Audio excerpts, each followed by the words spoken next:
Hello, Renegade marketers. If this is your first time listening, welcome. If you're a regular listener, welcome back. You're about to listen to an expert huddle where experts share their insights into topics of critical importance to our flocking awesome community, CMO huddles. In this episode, Drake Lenhan of Sitecore gets into what it takes to operationalize an ideal customer profile. He explores how to define where you truly win, how to get sales, product, and marketing aligned around it, and how to turn ICP into a practical guide for smarter go-to-market decisions. If you like what you hear, please subscribe to the podcast and leave a review. You'll be supporting our quest to be the #1 B2B marketing podcast. All right, let's dive in. Hello, huddlers. Today's conversation builds on a topic many of you have been wrestling with: how to move from an aspirational ICP to one that actually drives win rates. Drake Lenhan from Sitecore has been doing exactly that, combining data, operational rigor, and now AI agents to turn ICP into a practical growth layer. In our prep, it became clear that this isn't just about defining the ICP, it's about making it usable across marketing, sales, and the entire go-to-market engine. So first, I just want to welcome Drake and thank him for being here. How are you and where are you this fine day, Drake? Thanks, Drew. I'm in Dallas, beautiful weather in Dallas, Texas. Really happy to be here. So thank you. At this point, I'm going to turn the show over to you. You can start sharing your slides and we'll wait for you to pause when you're ready for questions. So thank you for the time today, everybody. I'm Drake Lenhan. I lead market intelligence and competitive intelligence for Sitecore, which is the second largest DXP or digital experience platform company in the world. So I'm really excited to be here with you guys today. Glad to see some familiar faces on the call and new ones as well. So like Drew said, today I'm going to walk us through an actionable and repeatable approach to identifying, validating, and then aligning your ICP across the organization to really kind of drive that meaningful impact across your full GTM initiative. So I'm going to start with how ICP refinement became a really critical need for us here at Sitecore, how we identified a shift in kind of demand that required us to rethink, strengthen, and redefine our ICP. And then from there, I'll walk through how we use data, both qualitative and quantitative, to validate our assumptions and then build confidence in where we should focus before taking that story to the business to really drive that cross-functional alignment and executive buy-in. And then I'll show us how we operationalize that ICP across our systems of record and positioning and messaging, and ultimately into agentic frameworks that we use to create something that's not just strategic, but scalable and repeatable across the organization. And then I'll close with a 3-part kind of blueprint that hopefully you can take and apply to your business as you see fit to validate your own ICP, align your teams, and then ensure your programs and sales motions are focused on where you most likely to win. So I'm, like Drew said, I'm going to aim to pause at the end of each of my sections to answer any questions you want to dive in a little bit deeper on. But we'll also have some time at the end to explore any of those sections that you're a little bit more interested in. So with that, I'll just reframe. We have refined our ICP a couple of times at Sitecore in the last 3 or so years. So I'll start with just why it was such an important initiative to us. So rewinding the clock, Sitecore uniquely benefited from the pandemic. I joined initially in 2021. Every organization was kind of forced to accelerate their DXP stack, their digital experience stack, in some way, shape, or form to really meet that digital first buyer's preference, and because we were all digital first at that time. So drove a massive spike in digital traffic, engagement, and ultimately conversion for us. So between 2020 and 2023, almost every enterprise was in the market for some sort of DXP technology. Sitecore was uniquely positioned as one of those very few vendors who could truly deliver the #1 thing they were all after, which was personalization at scale, while also meeting enterprise-grade performance requirements. But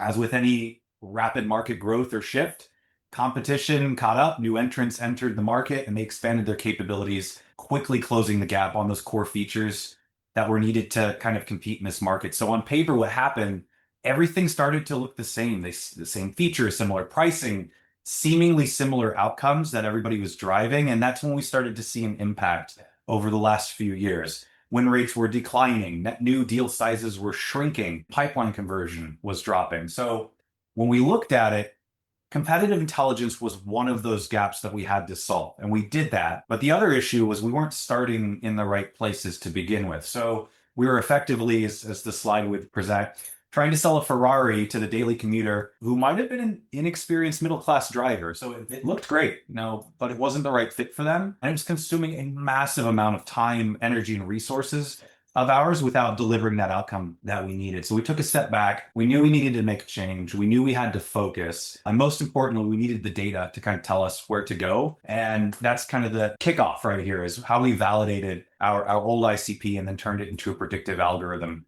for success, which is the first section here. So before we did anything, we validated whether the ICP was actually correct. We went back, we looked at our data, where we had the highest win rates, where were the largest deal sizes, where did we see the fastest deal cycles, and then we overlaid that on our install base, where we saw the lowest churn segments, the highest CSAT, the strongest expansion and revenue groundswell across our install base. And then very quickly we saw a gap between where we thought we won and where we actually won. So where it was previously thought of any large enterprise who needs a website personalization, bonus if they're looking for headless, bonus if they're a Microsoft shop, we quickly saw that there was a much more focused refinement that needed to happen there. So from there, we analyzed common traits across those customers using the standard ICP dimensions I think everybody's aware of: industry, firmographics, demographics, operating model, budgets, resources, and then some of the qualitative stuff around what were the business situations, the compelling events. And then we took it a step further. We ran a regression analysis to understand which of these variables had the highest correlation to win rate, to ASP, to deal velocity, and where was that TAM and that SAM. It was a very fine balance into precision, but giving you a big enough universe to go after. That's where we started seeing some of the interesting stuff. So we identified diminishing returns, right? You go until the diminishing returns. So what we saw was ARR, no brainer, one of the biggest weighting variables. Sub-industry, years in business was an interesting one. Country and tech stack that allowed us to then build a scoring model which surfaced segments where win rates were nearly 3x higher than our baseline and industry benchmarks as well. And once we had that clarity on who the ICP was, we needed to make it actionable. So we took that scoring algorithm, all of the weighting variables that most correlated again with win rate, deal size, and velocity, and we translated that into a simple A through D scoring system. A, highest propensity to buy; D, lowest propensity to buy. And then we tested it across all of the 3 geos that we operate in: Americas, EMEA, APJ, created more dynamic scoring for them to make it very specific to their region and historics. And the results were consistent in each geo, in each segment that we were targeting: higher win rates, more predictable, higher ASP, deal cycles slightly faster, not a huge notable improvement there. And then we continued to validate that quarter over quarter in all of our win-loss reporting, but we didn't stop there. So that same win-loss program, we utilized the sentiments from that to really understand the why behind the data. What were the compelling events? What outcomes were buyers actually trying to achieve? What decision criteria mattered most? And most importantly, which use cases consistently drove that differentiated value that Sitecore could uniquely fill? And that's where I'd say the most critical thing came to light. That the use case and scenario fit were just as important, if not more important, than all of the ICP segmentation fit. So when we combined those together, we were able to identify, as you can see here, this perfect scenario, the conditions where Sitecore became that obvious choice. And when those conditions were present, we saw up to a 5x increase in our win rates. So we also validated that with our sales leadership, working very closely with them as thought partners here to ensure that alignment and adoption was going to be successful from day one. And through that process, last slide in this section, we identified industry, specifically sub-industry, was one of the strongest predictors of our success. But our industry categories were maybe ill-defined, very, very broad, and we couldn't go after everything. So we created a composite score that then normalized different scales of TAM, win rates, ASP across all of our subverticals, which then allowed us to mathematically identify the top industries and where we should concentrate our efforts globally or in specific geos. And at that point, we then had a validated ICP. We had the predictive scoring model. We had the clear priorities for our industry focus and defined high value use cases. So then the question became, great, we have this. How do we operationalize it across the business, which is the next section. So I'll pause here for any questions the team might have. Well, I want to start with one, which is just restate what you just did. So we get that on record one more time, just to make sure what you have at this point. You talked about predictives. You go ahead and just rephrase what you just did.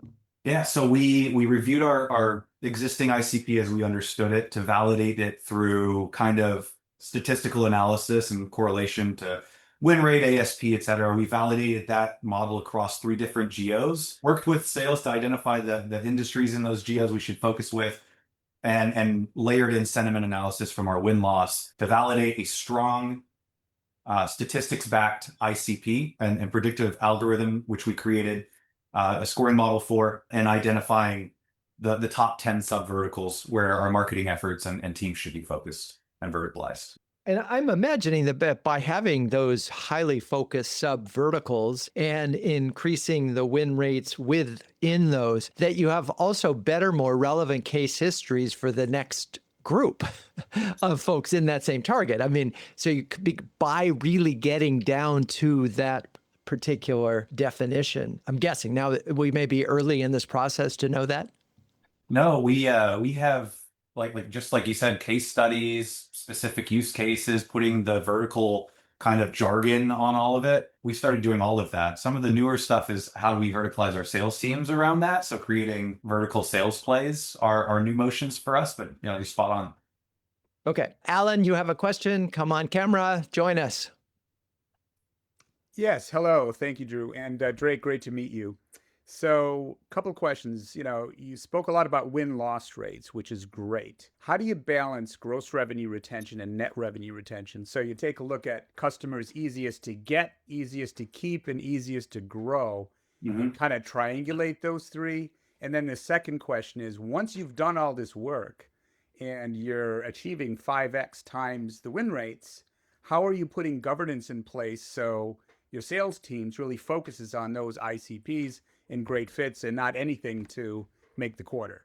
Yeah, the second bit I will touch on in one of my sections. I'll give you a quick shout, which is stakeholder buy-in from the get-go is very, very important. It's also a prominent lens in all of our win-loss reporting, so they see it. The first question was, how do we balance NRR, GRR, and some of that net new revenue? That was part of the analysis. We do actually have 2 different scores. One is specific for net new.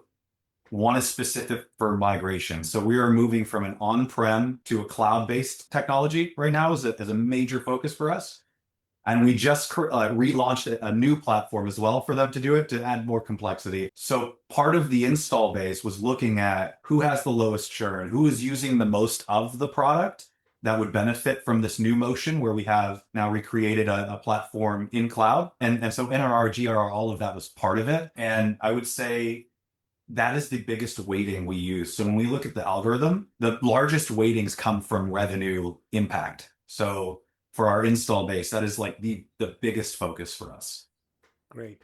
Thank you. Of course. Just to clarify then, the process of this meant you were winning bigger deals that you were more likely to keep. Yeah. So, which is also has to speak to sort of the efficiency of a sales motion, right? Because it's not, hell, you would all rather win bigger customers than smaller ones, right? Particularly if they'll stay. So just confirming that trend by narrowing the ICP and getting at these folks with a high propensity to buy at a good match with your solution and their need, you have been able to increase essentially your value per customer. Exactly. And we've also decreased our loss reason due to pricing constraints. Right. Bindu Shalapan. My question to you is, how did you get to identifying the use cases? Events, yeah, I mean, you can have you can have intent platforms. What about the use cases? Was it like, some kind of research and you applied it to the entire population? Or did you, have more, was it like feedback from the sales calls? So it was a combination. So I lead market intelligence and competitive intelligence, which has also win-loss in it. A lot of it was directly from our prospects and our customers. Some of them were user reviews. We do a lot of market research. So some of it came from there. And a ton of it was direct feedback from sellers, especially those who we have a few sellers who have been with us for quite a while and have been really, really successful. So understanding direct interviews with them, regular, we call them sales champion meetings with them, what they're seeing. But also we're a little bit unique now. Our sellers are putting stuff in Salesforce when we look at win-loss Salesforce, and they're actually capturing things. And we get a lot of valuable insight from there too. So that was my next question. What's the tech stack that you're using to get that feedback loop going? So the last, but not to steal my own thunder, the last thing I'll talk about is Gong. We're implementing right now. I'm really excited to get those trackers in. But Salesforce is the big one for just breadth of notes from sellers. I will say what made the pendulum kind of swing into where they actually started putting notes in there is they started seeing how we were using it and feeding it back to them. We made that really notable in our reporting and our actionable recommendations. So we've been seeing a lot of it's hit or miss, but a lot more great notes, great depth, great insights just from our Salesforce notes. Thank you. Okay, if there aren't any more questions, let's keep going. Right. Okay, so we have talked about validating the ICP, creating a predictable algorithm, and validating the industries. And now we've got all of that good stuff. Now, how do we actually use this? Turn it from a static artifact to an operationalized business tool. And so this is where I would say one of the most important things is cross-functional alignment became really, really critical. We brought in together stakeholders from across sales, from marketing, product, operations, and we didn't just present the model that we had created. We tied it directly to the business impact specific to their organization. So, what happens if we focus here versus where we are today? How will that impact pipeline, win rates, revenue? The one that got everybody's attention. What would your fiscal finish look like last year had you done this? And that got us really strong buy-in from our then COO, who is now our CEO, our chief marketing officer, and our chief product officer. And so from there, then we operationalized it. We embedded the scoring model into Salesforce. So every account had an ICP score when we created the algorithm.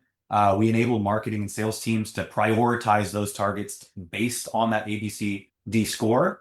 We then made the ICP a core lens in our win-loss reporting, and then we refreshed our positioning, our messaging, really to align with the ICP and the evolving use cases and scenarios that made up that perfect fit scenario. So now we have a validated. Wait, I'm sorry, I got to go back. Go back to that slide for a second. So there are a couple of things that you said just that I wanted to make sure so I really love the idea of as you called it, the fiscal fitness report, where you retroactively applied this to, say, the last quarter of the last year to show that had we done this, that had to have been very powerful. It's also what got our competitive intelligence program a lot of attention too, because we could literally point back to a specific competitor, call it Adobe or Optimize. Right. If you were Audible ready, if you had this differentiation strategy, and you did this motion, that would have been worth, call it, random number, €1 million in bookings last quarter from them alone. So it's very powerful when you speak numbers and you speak it related to what they care about, which is in this quota. Right. There was one other point that I wanted to make that I think is fascinating, which is by tightening up the definition of the ICP, you were then able to sort of tighten your positioning and the subsequent messaging. And I imagine that it goes all the way down to sort of the content that you created, because suddenly you could make it more relevant to a tighter group of people. Exactly. It fed into the messaging house, which then, as you know, cascades down into everything that we're building for specific personas. Personas were part of the work that we were doing also. So specific personas for specific product lines, and then the new lens, which is the sub-verticals. So very, very specific categorization. Right. Yep. And it's just interesting because putting a target and defining a target is not a new exercise. I think the newness of this exercise is the precision with which you were able to define the target and link it to actual sales as opposed to guesswork, which is a lot of, or wishful thinking. So anyway, continue. All right. So now we had identified that and validated that ICP. We secured the input from across our business stakeholders and executive stakeholders, which was critical across the business. And now we operationalized our ICP in everything we did to take it from a static marketing artifact to a dynamic embedded operating model that pointed us in the right direction for each of our initiatives, from marketing, sales flows, et cetera, right out of the gate. And then, hot topic, we extended it further into AI. Wait, I'm sorry. Before you went to that, Yeah. it's just I want to make sure that you validated it, you created the composite scores, you embedded it in the CRM, then we got to real-time AI scoring, and the result was more predictive and a higher win rate. And operationalize, so sales can Right. actually see it on their accounts. So feel free, anybody listening right now, to clap or say, hey, if I had this operating model with the results of the thing, would I be doing better than we are right now? If marketing could help drive such a model, does this feel like a very positive outcome? It feels like this is a really interesting approach. We're going to take a quick break. We'll be right back. This show is brought to you by CMO Huddles, the only marketing community dedicated to B2B greatness and that donates 1% of revenue to the Global Penguin Society. Why? Well, it turns out that B2B CMOs and penguins have a lot in common. Both are highly curious and remarkable problem solvers. Both prevail in harsh environments by working together with peers, and both are remarkably mediagenic. And just as a group of penguins is called a huddle, our community of over 300 B2B marketing leaders huddle together to gain confidence, colleagues, and coverage. If you're a B2B CMO, why not dive into CMO Huddles by registering for our free starter program on cmohuddles.com. Hope to see you in a huddle soon. Okay, now let's get to the sexy AI agent up component. Sitecore is one of our core pillars is making AI our operating rhythms. We have a lot of resources when it comes to Copilot and AI throughout the business. One of the things we saw quickly, I'll equate this to like Salesforce. A lot of people will use Salesforce, but people don't create in Salesforce. That's the Salesforce admin's job. So though we all have access to Copilot Studio, not a lot of people are going to create in Copilot Studio. So we formed a little small COE for go-to-market agents in my business, where we're looking at what's going to drive the impact for our programs through agentic scale. The first one we built was the ICP agent. It evaluates things like account fit, use case and scenario alignment, messaging effectiveness, recommendations to improve win probability for deals in flight. That became then a foundation for a lot of what we built on top of that, which were a brand assistant agent that then takes all of that ICP and persona items grounded in our positioning and messaging and allows our brand teams to create content that is aligned to the ICP. It is the grounding for our differentiation agent, which is then coupled with a competitive intelligence agent that takes all of that ICP stuff, pairs it with the competitive stuff, and then spits out competitive deal strategies. We're in a very mature market. Like differentiation is like the number one thing for us in competes. And now we're creating a product overlay agent. So we just launched a new product that is the combination of what used to be 5 composable products. This product overlay agent will then chain a lot of these different ones I've named and some others that we're building to act as that product expert to support discovery through proposal and demos and all of that good stuff. But everything used the ICP and those personas as the foundation to build on. So I'll pause there because I'll get into how we maintain this ongoing and refine it. Yeah, I'm really curious on the core engine creating this ICP. I'm just curious what you populated it with and how you validated that this agent was able to then do everything else. Yeah, so that scoring model, we took it and we made it kind of more conceptual, like your firmographic data, you're looking for this, those types of things were ingested into it. Part of the ICP exercise was redoing our personas as well. We got really, really granular into user and buyer personas. That's fed into there. We had redone the positioning and messaging. That's fed into there. So it's grounded only on these things to make it an expert in this small space. So it's not hallucinating into other things. Before we created it, we looked at what are we trying to accomplish, right? What's the objective? We're trying to impact win rates by targeting the right people. Who are our audiences and what do they care about? So we go down to sales, wants to know that they're in the right account or in the right opportunity. If they're not, how can they strengthen it, qualify it, or exit? Those types of things, our SEs, our brand, copywriters, etc. We kind of grounded it in only what it needed to know so it wouldn't hallucinate into other things. And then we started chaining it to the other kind of expert agents to create a function. So so we have this overarching thing, which is essentially personas and customers or prospects. It really, really well defined on all sorts of levels. Okay. Talk a little bit more about the brand assistant and what it means when you say generating content perfectly aligned. We all know that LLMs generate so-so content that sounds and looks the same as all the other LLM so-so content. Talk about that and what that means. Does it help identifying the topics that you should be writing about, the white space out there? What's the process of using that so that you are not creating slop?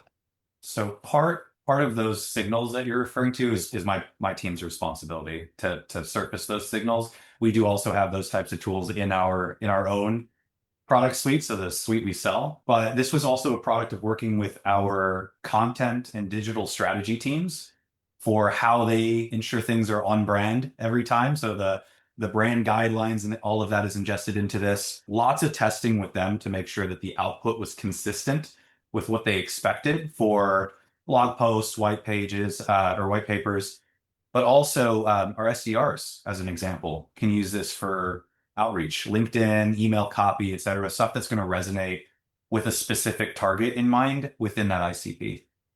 Yeah, I'm going to just take a deep breath and just sort of imagine that the content that these things are only as good as the human eyes that are editing them. If you have weak editors who say, oh, that looks good, there's some of that that has to exist, that the human in the loop on this to judge it is got to be important. But I don't want to get dwelling on that. Let's keep going. The differentiator agent, I'm thinking competitive battle cards that the salespeople can sort of dial into. How is that agent? This one's my favorite. So we have a competitive hotline. That hotline is the white glove service for differentiation strategy for all of our competitive deals and sellers to reach out. So we've got real quantifiable backed information for the efficacy of that program. One of the things we saw is because it's a mature market, a lot of the requests we were getting were a little bit too far downstream in the deal cycle to really make a difference. Like if you've already shown everything you've got, how are you going to convince them it's different from everything they also saw? So upstream, what we're seeing is we've got all of these battle cards. We have systems, crayon, all that good stuff, and they can use them, but they're not putting it in the realm of context. So in sales, if you show something that your customer doesn't care about, they're just going to say that that's too much, it's too expensive. And so what was happening is they were taking all of this stuff where we're differentiated and valuable to us, and they were presenting it as if their customer cared without validating it. So the differentiator agent helps them plug in the context. It's actually associated with Salesforce. So Vinda, this is another reason they're actually putting stuff in Salesforce, is because it's linked to their opportunity. It pulls from the notes in their opportunity, and that's the context it's grounded on. It lets them know this. It asks for more context that might not be in Salesforce, and then it refers to our competitive repositories, battle cards, etc. And the output is consistent. It is a consistent formatted deal strategy. What is your objective statement? What are the discovery questions to lead you into value where you know your competitors are weak and to validate your customer cares? Once that's done, what should you showcase in the product? And all the way down to how you get to the kind of the next steps. So that's my favorite one. That's the one I spent the most time personally on. It's had hundreds of deals go through it since we've launched it. Which is, so it gets more and more accurate as because you did talk about there's sort of a learning loop in this thing. It is interesting because that does prevent the sort of kitchen sink approach. Oh, well, we got this feature too. Because yeah, but I don't care. So move on. Okay, so product overlay agent, what's that do? So if you imagine what a product overlay does, they are the expert on all things product. Technical, documentation, how do you position it in certain light? Which you could probably guess some of the differentiator agent comes into play there. Roadmap, the technical documentations and comparisons, all of the things you would expect a product expert to do. It takes the grounding of the ICP agent, the differentiator agent. Now we're building agents about specific product sets. So we have, remember those 5 specific lines of products that are now incorporated into one. So it can source from the right product sets and the right use cases and produce the right, deal strategy, like actual deal strategies, not just the competitive strategy, deal strategy, what discovery questions, even down to like mapping to the solution itself in the demo, how to demo that, what's coming up on the roadmap to be the next thing you want to kind of sell the vision of a long-term partnership. That one's in testing right now. It's chaining a lot of different agents for that type of output. And is the ultimate win, you've got this when a salesperson can actually respond to a kind of detailed technical question in almost real time? Because one of the big sort of fall apart parts of the buyer experience is you get to a salesperson and they ask a question that's technical, like, how does this integrate with so? And they don't really have a technical answer. So then you have to meet with a technical person and it just goes on and on. So does this enable salespeople to offer better product-related answers? Is that the idea? Them and their solutions consulting team members, absolutely. The first one was when the first iteration of this, we launched our platform, Sitecore AI. I got to lead that launch in our symposium event, so that was great. First thing we did there is basically creating a Sitecore AI agent. Essentially, it was just grounded on a 50-page FAQ. We spent a lot of time getting the documentation correct. Obviously, that's static. That becomes outdated. So what we've been doing in the background now is attaching it to the Confluence resources, like the dynamic resources that are always up to date by our product teams, our SE teams, et cetera. So it's getting the latest and greatest information, and it's retiring the outdated information all at the same time. I paused here for the next section. Do we want to, Bindu's got a question? Go for it, Bindu. Okay, thank you. To build the routing for the ICP, right? I mean, the brand assistant, all those agents are good. How are you actually structuring or architecting, sending it to the right company, the prospect? Yes. How did you architect that on Salesforce? So we work with our ET team, or enterprise technology team. Part of it is licensing and security reasons, but also part of it is because they're experts in systems. So I'll give you one of the differentiator flow. This agent doesn't connect directly into our Crayon repository. It can really only access SharePoint. So we're doing a daily sync into SharePoint folders to get the latest and greatest competitive intelligence every single day in there that it's sourcing from. So we work with the product teams and all of the teams that we need content from to understand where do they work out of. I'll say some of it gave us evidence that they don't consistently work out of some place. So it's forcing function to actually get a little bit stronger in organization there. Then we work with the ET teams to make those connections to there. And then in Studio, you have a lot of really, really solid prompt engineering that's going on in the background from my team to drive to those outcomes we're in our planning docs that we're trying to drive toward. So everything is leading up to those desired outcomes. All right, moving ahead. So we have all of our stuff. It's validated. Stakeholders bought in. We've put it into systems of record, Salesforce, CRM, marketing motions, the sexy agents, as Drew called them. We knew we couldn't make it static. We had to refine it ongoing because we know markets shift, technology and use cases evolve, buyer expectations change. So we built a continuous refinement loop. We run regular win-loss reviews with the field teams. We collect direct feedback from our sellers on ICP fit. We evaluate that feedback against our model and see if it improves the predictive accuracy. And when it does, we update that model. We update it in CRM, which then flows through all of our reporting, all of our targeting engine, all of our deal execution. And that ensures that our ICP stays dynamic and continues to be refined and improve over time. And so I'll say, I alluded to this earlier, but the next step for us is then to bring in real-time data. So we're implementing Gong trackers right now. I'm super excited about it. I've implemented Gong at 2 other companies. I swear I don't get paid by Gong to say these things.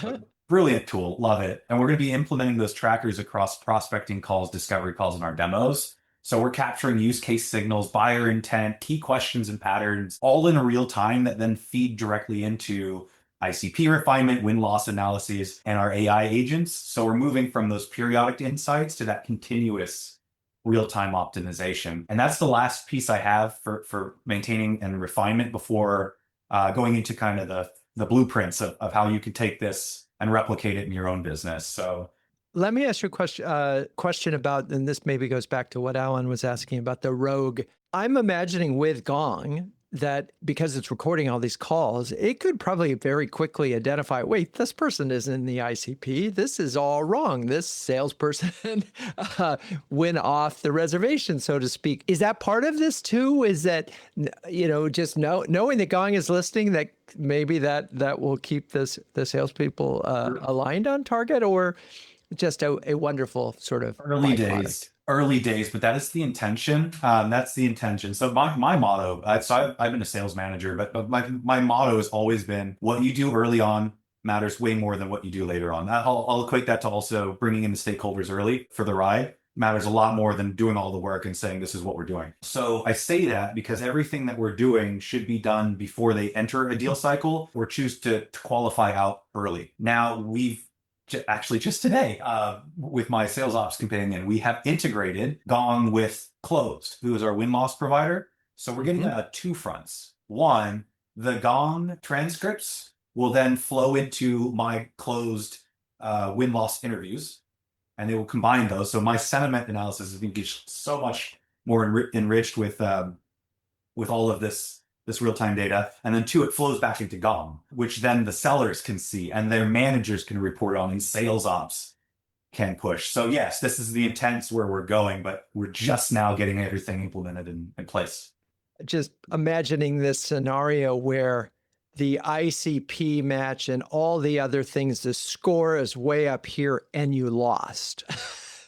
There must be sort of this, well, wait, we had everything was perfect here. How are you able to sort of win? And that has to happen sometimes, right? Of course, yeah. Find those aberrations, whether maybe a competitor wanted it was the end of the quarter and they said they're just going to cut their cost in half and take the win that way. That happens. Yeah. I think maybe your question is like, how do you ensure they don't lose faith in the scoring? Well, deals get lost all the time. We lost a real deal, a real solid qualified deal with all of the right use cases to a competitor we know can't support any of those resources. Twice that I can recall, very, very recently, very high profile deals. One was to Wix, which, I mean, come on. But and then one was to another provider, I won't mention by name, but they are notoriously known to not be able to be used by anybody but developer personas. Right. The marketing team was seemingly leading the charge. So there's relationship aspects, there's politics, a lot of stuff you got to uncover. At the end of the day, it's the math behind it. The win rates are still much higher. You still have a much higher likelihood to win the deal. We show them that. You have a much higher likelihood to win a bigger deal, which gets you to your number quicker without needing more deals. And we're always reporting this back to those teams. But also, when we have deals like that and we do a win-loss interview on them, we're looking through the lens of, what did we do right? What did the competition probably do better? And what is that actionable recommendation we can take away to do better the next time? So this team is all over Closed, which is our win-loss tool, getting in there, but it's also in our win-loss reports. Or we do readouts with the sales teams so they can see this. Nothing sucks worse than losing a deal that you should have won. But if you're doing it the right way consistently with the right target, it's kind of a no-brainer for us because the converse is much, much lower success criteria or probability. Paige O'Neill, go for it. Hey, amazing presentation. Really, really impressive what you've done. I'm sitting here the whole time thinking about data. Because I've been at many companies, including Sitecore, where data it's always swirling in the background, preventing from moving forward because everyone gets wrapped around the axle on, do we have the data quality? Do we want to build on top of this? Do you have any tips for how you moved past that and just got the work done? Because it's never going to be perfect, right? Yeah, you're right. And yes, Paige, you and I briefly overlapped, so great to see you. But the data here, we have some work to do on that still. That's a partnership between sales operations and marketing operations and field to get that data hygiene better. But that's why we look at population first and then takes sample sizes to kind of smooth for that data hygiene. And we looked for a 95% confidence level when we did that and then validated across sales. So bringing in sales for that manual input up front while we were scoring it was one way we got around it. Today, that data hygiene issue is a real concern for scaling this broader in a more automated fashion. As I think what you're alluding to is basically, if you don't fix the data up front, you're just going to scale out garbage. Right now is we're looking at tools and systems and people in place to maintain the database, but that's how we've done it on the onset, is sample size, a very high confidence level, and then some manual inspection from the sales teams on that sample set. Thanks. I'm glad to hear it's not perfect there either. If you guys find out where it is, that'll be the reverse, right? Bring that to me, please. Yeah. So to get to this stage, and if you were sort of advising a bunch of CMOs who are going to go on this journey, how long would one expect to be to at the place where you are now, which is, you've just about implemented your third or fourth AI agent and you're expanding this? What's the timeline? So the first time I built this model in 3 different companies. I worked for Vista Equity Partners for about 6 years. This is one of their playbooks that they run. If we have any Vista alums or somebody there, you're aware of VCG's approach. So building the model for this business took the longest. I'd say, you really want to get it right. So probably a good 60 hours of just building the model. The process from building the model to then getting it to where we are today, there's been a lot of movement in our business. So if I smooth for that and I extract that, I would probably say you're looking at 6 months. And then again, that's with working with the stakeholders to bring them along for the journey. It takes a little bit longer, Right. But then they buy into it. It actually works down the road. So about 6 months. Well, and it's funny, going back to Paige's point about the data, one of the things that struck me early on in this was that to make the business case, you needed that sort of fiscal check that you did where you would look at the previous deals. If you don't have good data to start with, even on that, you can't do that. So that it feels like a fundamental part of all of this is data hygiene is essential. Drake, anything else that you want to cover? The last slide I have is that kind of blueprint for what I would offer just as a recap and what you can do in your own business to kind of replicate this. Go for it. Right. Do we want to go to Bindu, or you want me to just wrap up? Go for it, and then we'll get to. All right. Okay. I've got you, Bindu. Glad to see you. I'll just start by saying I think the biggest mistake we made from the get-go was jumping straight into activation of all of our programs without revisiting our ICP to validate that, one, it was still actually correct as things have shifted in our market, our business, et cetera. Previous analysis had been done, but it had been a long time since anybody had revisited it. So if I were to prescribe a Monday blueprint, take this on Monday, start applying things where you can identify, validate, operationalize, and maintain a fresh and accurate ICP, it would be this. Validate first where you actually win. So look at your data, win rates, deal size, churn, expansion, and identify that true ICP fit. Refine that with the qualitative insight. So layer in your win-loss, your sales feedback, identify compelling events, high-value use cases, all of the good stuff, and align leadership, like I said, up front to get sales, product, operations, get all of them buy-in on who you're targeting and very clearly who you're not targeting, and then prioritize and focus, define your top segments, stop spreading resources across everything so you can align your programs to that ICP. So if a campaign or emotion doesn't map to ICP or use case fit, either fix it or you stop doing it. And then operationalize all of this in your system. So embed it into your CRM, your marketing automation, your sales deals and workflows, and then measure and enforce that weekly, monthly, quarterly through, pipeline analysis, win-loss reports, track your win rates, ASP, all of that through the ICP lens, and then continuously refine. Use the data, the feedback loops we discussed to keep improving your model and making sure that it's always dynamic, it's always up to date, and you're not operating on something that's old and static. And so that's it. That's all I've got. That's it. Oh, it's easy peasy, piece of cake, 8 simple steps. Come on, people. No, so seriously, how many people does it? You need a team to do this, right? This is not a job where you can say, hey, go do this. This is more than, if it's 6 months, there are a lot of people involved in the process, right? There's a lot of people involved in the process. Absolutely. I will say this was an initiative I took on personally because I had done it before. And so I knew all Right. of the motions. I do have a whole team that helps me with a lot of the other stuff behind the scenes. Okay. Our COE for agents. This specific one Right. was right in my wheelhouse. So I did take it on. I have a lot of 4 years at Sitecore. So I've got a lot of relationships in the business. So it's sourcing them out to get some of the data points if I needed, but mainly to Right. show what we found, how it aligns to what they care about. I'd say that, yeah. So we have to wrap up, and I think I want to get from you a couple of key takeaways, if you will. What do you hope they take away from today's conversation? I would hope it would be this one slide here. 3 phases, 8 steps. But the 3 mistakes I have seen where this can fall down. One is just, again, the mistake we made is we didn't review it at first, and it was static and was stale. So review it, make sure it's up to date, it's up to snuff. I would say subjective versus objective. I've seen a lot of ICPs created from some analysis and then just using gut feel to create a story about who your ICP is. But that doesn't really have math or science or process behind it. So validate it objectively with numbers. I'm a big numbers guy. For those who know me, I love Excel, like live in Excel. So that's the second part. And the third part, bring your stakeholders.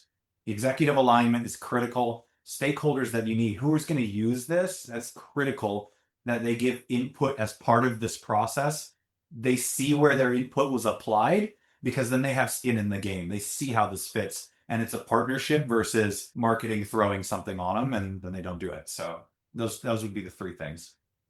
Well, Drake, we really appreciate you being here with us. One of the things that it just is so clear to me that if you know that having a better ICP could increase the likelihood of your win rate by 3 to 5x, that would be a worthwhile expenditure of your time, maybe a top priority, because the minute you can define your ICP tighter, the more focused your marketing can be, the more focused your customer success can be, the more focused your salespeople can be, the more focused your battle cards can be.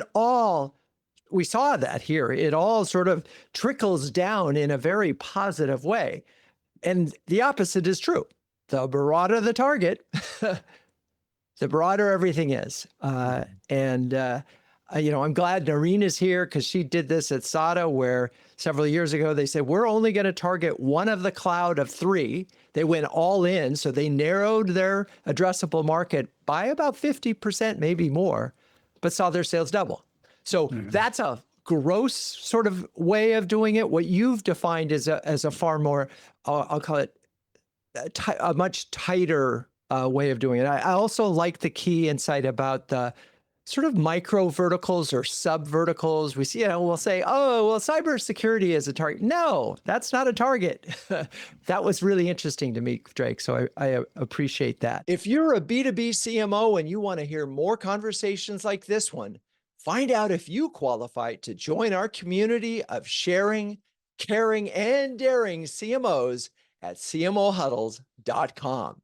Renegade Marketers Unite is written and directed by Drew Neiser. Hey, that's me. This show is produced by Melissa Caffrey, Laura Parkin, and Ishar Cuevas. The music is by the amazing Burns Twins, and the intro voiceover is Linda Cornelius. To find the transcripts of all episodes, suggest future guests, and learn more about CMO Huddles or my CMO coaching service, please visit renegademarketing.com. I'm your host, Drew Neiser. Until next time, keep those Renegade marketing caps on and strong.